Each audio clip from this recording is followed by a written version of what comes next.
मेरे साथ राजस्थान के पूर्व पुलिस कमिश्नर बीएल सोनी साहब, डीजीपी राजस्थान के पूर्व डीजीपी बीएल सोनी साहब भी जुड़ गए। बीएल सोनी साहब, ये लॉरेंस बिश्नोई गैंग का नाम सामने आ रहा है, गोल्डी बरार का नाम सामने आ रहा है और ये कहा जा रहा है कि राजनीति का संरक्षण इन बदमाशों को प्राप्त है और इसीलिए इनके हौसले इतने ऊंचे हैं कि ये ऐसे किसी के भी घर में घुसते हैं और इस तरीके का हत्याकांड करते हैं। आप क्योंकि राजस्थान स्टेट आपने संभाली है, आप क्या कहेंगे इस पूरे आरोप को लेकर?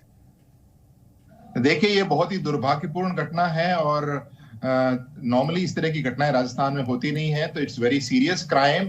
और मैं पॉलिटिकल वाली बात पर मैं ज्यादा अभी कुछ टिप्पणी नहीं करना चाहूंगा, बट ये जरूर है कि लॉरेंस बिश्नोई की गैंग यहाँ पर राजस्थान में कई सारे सीरियस ऑफेंस करती रही है और पुलिस ने उसके खिलाफ कार्रवाई भी समय पर की है, लेकिन फिर भी मुझे लगता है कि एक बहुत स्ट्रॉन्ग टारगेटेड टीम लगाने की जरूरत है जो इस गैंग को न्यूट्रलाइज करे और इस गैंग के खिलाफ एकदम पिन पॉइंटेड इंफॉर्मेशन लेकर के लोगों का हेल्प लेकर के।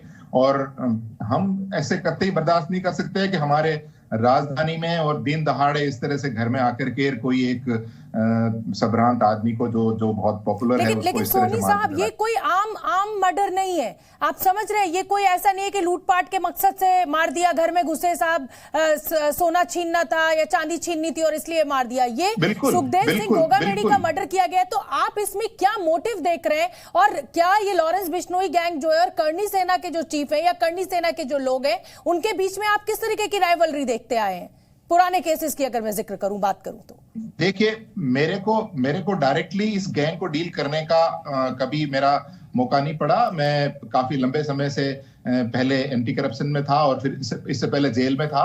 मैं जब कमिश्नर था तब ये गैंग इतनी एक्टिव नहीं थी, बट जो भी मैं सुनता हूं, जो भी मुझे पता लगा है, तो ये बहुत ही सीरियस क्राइम है। और आप सही कह रहे हैं, ये कोई मर्डर फॉर गेन नहीं है, ये बहुत सोचा समझा प्लान्ड मर्डर है। और जिन बदमाशों ने किया, आई एम श्योर कि जयपुर की पुलिस, राजस्थान की पुलिस अपनी पूरी बेस्ट टीम को लगा करके इनको पकड़ेगी, न्यूट्रलाइज करेगी। ये बहुत सीरियस चीज है। ठीक है।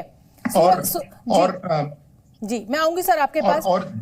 हाँ, चलिए अपनी बात पूरी कर लीजिए सर, अपनी बात पूरी कीजिए आप। और जो डिस्कशन चल रहा था कि इन्होंने सिक्योरिटी मांगी और सिक्योरिटी नहीं दी गई, तो ये भी मैं अभी आपके चैनल पे ही सुन रहा हूं। तो अगर इस तरह की बात है तो ये गंभीर है। हम कोई ऐसा व्यक्ति जो पब्लिक फिगर है, जिसका बहुत बड़ा फैन फॉलोइंग है, अगर उसको कोई थ्रेट मिलती है तो we can't take it lightly. हमें उसका थ्रेट असेसमेंट पूरा अच्छे से करना चाहिए और हमें उस चीज को सीरियसली लेना चाहिए। तो कहीं अगर नहीं लिया है तो उसका एक खामियाजा हमें यहाँ भुगतना पड़ा है। एक बहुत बड़ा सीरियस क्राइम यहाँ कैपिटल में हुआ है। तो मुझे उम्मीद है कि राजस्थान की पुलिस बड़ी इफेक्टिव पुलिस है और वो जरूर इसको वर्कआउट करेगी।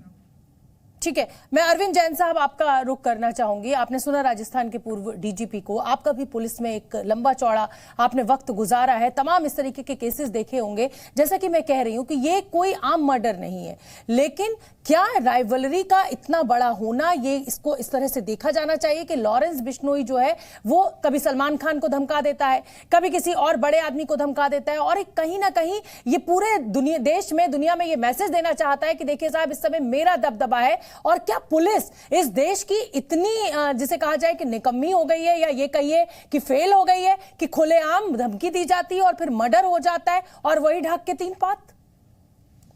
देखिए, हमें ये नहीं भूलना चाहिए कि लॉरेंस बिश्नोई राजस्थान का ही रहने वाला है और जैसा मिस्टर सोनी ने अभी कहा, उसने बहुत से गंभीर अपराध घटित किए हैं, बहुत से लोगों को वहां पे धमकियां दी हैं। पीछे आपको स्मरण हो कि एनआईए ने अमित शाह साहब के ऑर्डर पर पूरे देश भर में गोल्डी बरार और लॉरेंस बिश्नोई के गुर्गों पर छापेमारी की थी, ठिकानों पर छापेमारी की थी। वो इसीलिए की गई थी कि इंटर स्टेट जो रेड्स हैं वो अलग अलग स्टेट्स में पॉसिबल नहीं हो पाती है, तो इसलिए एनआईए को इसका जिम्मा दिया गया और एनआईए ने कमान संभाली थी और बहुत से गुर्गों के यहाँ रेड की थी। आवश्यकता इस बात की है कि जब ये इस समय पुलिस फोर्स के ऊपर बड़ी जिम्मेदारी होती है, जब ट्रांजिशन का पीरियड होता है, दूसरे मुख्यमंत्री शपथ लेंगे, हो सकता है 2 दिन लगे, 3 दिन लगे, इस पीरियड में लॉ एंड ऑर्डर मेंटेन करें और जब तक ये पीरियड चलता है तब तक जिम्मेदारी पूरी अशोक गहलोत गवर्नमेंट की है।